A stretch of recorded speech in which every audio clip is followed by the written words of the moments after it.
नक्षलवाद मोडून काढण्यासाठी म्हणून राज्य शासनाने 2005 मध्ये नक्षलवाद्यांसाठी आत्मसमर्पण योजना सुरू केली होती। या योजनेला मोठा प्रतिसाद मिळतो आहे। आतापर्यंत गडचिरोली जिल्ह्यातून 436 तर गोंदियातून 15 नक्षलवाद्यांनी आत्मसमर्पण केलं आहे।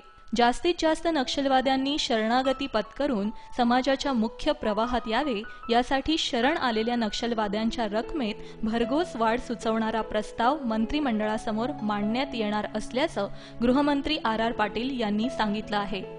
शरण आलेल्या नक्षलवाद्यांना देण्यात येणाऱ्या रकमेत वाढ केली तर मोठ्या संख्येने नक्षलवादी शरण येतील असा विश्वास प्रशासनाला आहे।